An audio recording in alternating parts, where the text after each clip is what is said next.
All right, let's have the third one. A bus travels 180 kilometers in 3 hours. What is its average speed? Let's visualize first. Let's say this is the distance that the bus travels. So from point A to point B again. And the total distance is 180 kilometers. So, labelan natin ng 180.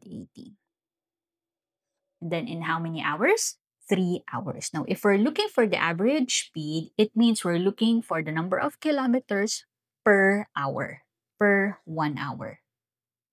Okay? So, if the total hours it takes to travel the 180 kilometers is 3 hours, i-divide natin tong distance into 3. So, this is the 1 hour, another 1 hour, and another 1 hour. A total of 3 hours. Now, the average speed is the total distance per hour. So, how many kilometers is this one? How many kilometers is this one? If the total kilometers is 180 and there are 3 hours, it means we divide 180 by 3. That is 60 kilometers per hour.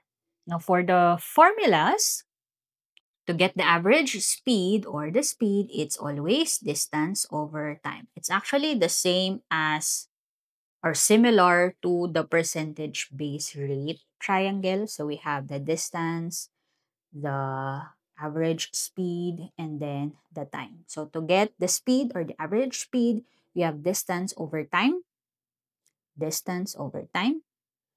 And then to get the distance, we multiply naman speed times time. And then to get the time, we have distance over speed.